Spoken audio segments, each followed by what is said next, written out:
Hey everybody, I'm Yvonne Williams with Back to Earth Creations, and today we are doing a little bit of craft room cleanup. I don't know if y'all are like me, but I'm a filthy swamp troll and everything I touch is a disaster. So, that being said, I have lots of pets. I have a very dusty old house. We keep the windows open quite a bit, and I store all of my stuff in these rainbow cart drawers that any sort of dust and everything just settles right on into. They're a little bit of the bane of my existence, and this is part of dealing with that. Now, I've gotten to where I've learned over the years to save the clear lids that come with these, because even if you have beads in there, you can still put the clear lid on it and keep that project kind of contained. But if I lose the lid, if I ever actually have an instance where one of these trays is empty ever again, because typically the only time in this tray's life that it will ever be empty is whenever I've just opened it. Otherwise, it ends up looking like this bead tray, which has had stuff on it for like 7 years. And I'm not exaggerating, you guys. Like there's fur on here that genetically probably doesn't even match my pets anymore. That's disgusting. But if you get it cleaned off, which is part of why I'm doing these craft room cleanup videos, which this is actually the first one of, I wanted to show you guys how you can salvage this even beyond, this isn't even the nastiest one I've ever worked with. And you know, to maybe get tips from all y'all other crafters who maybe spilled coffee into one of your rainbow carts and now you have to go through and clean everything, or, you know, glitter bombs, or just the hazards of crafting. I'm very open to any tips y'all might have to offer. Now, my go-to for stuff like this is an old toothbrush that I use to clean everything. Apparently, it looks kind of, well, it still works. But, and masking tape. I use so much masking tape with the different things that we do with like our laser cutter and leatherworking and crafting and stuff that I get contractor packs of it, but there will be links to everything that I'm using, including the bead trays, down in the video description.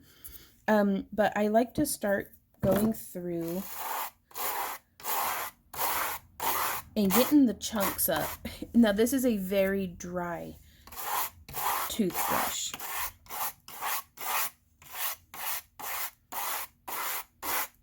Because these bead boards are kind of flocked, so you don't want to get them wet, because not only will they discolor oddly, but it's just, it kind of collapses that flocking. And you could, even if you don't have masking tape, you could probably do the whole thing with just a toothbrush. But I try to get it all up, just kind of working in small strokes from one end to the other. Also, if it makes any difference, this is like one of the medium bristle brushes. It's not a soft bristle.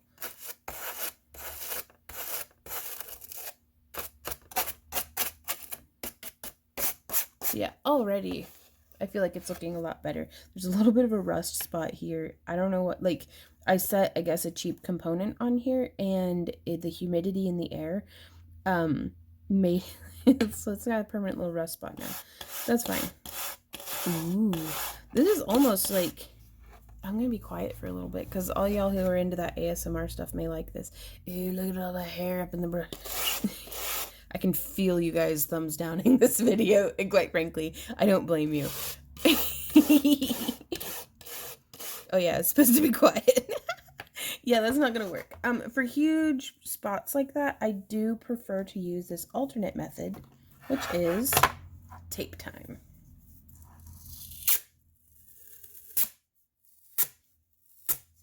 Now you want to have a manageable length of tape.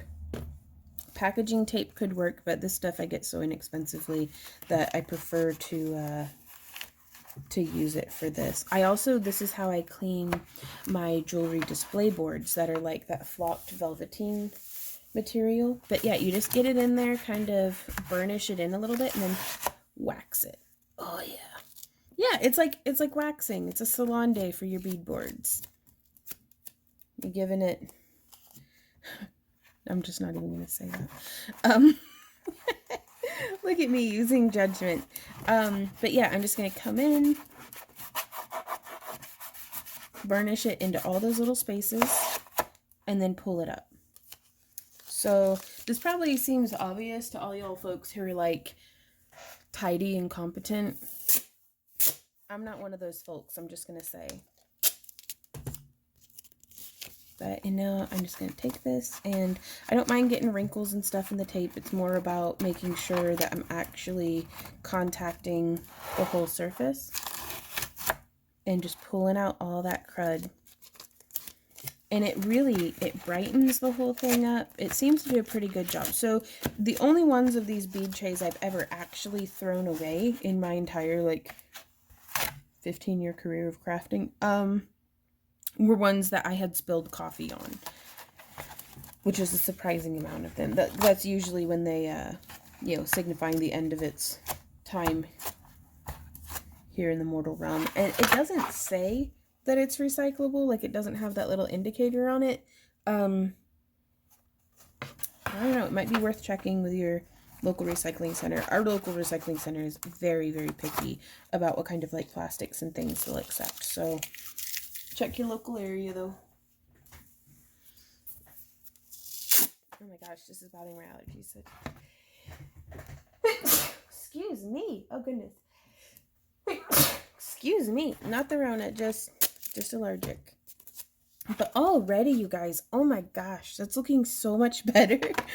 Oh, and it's a little fun. Like you could make a day out of it if you have enough bead trays. I don't know.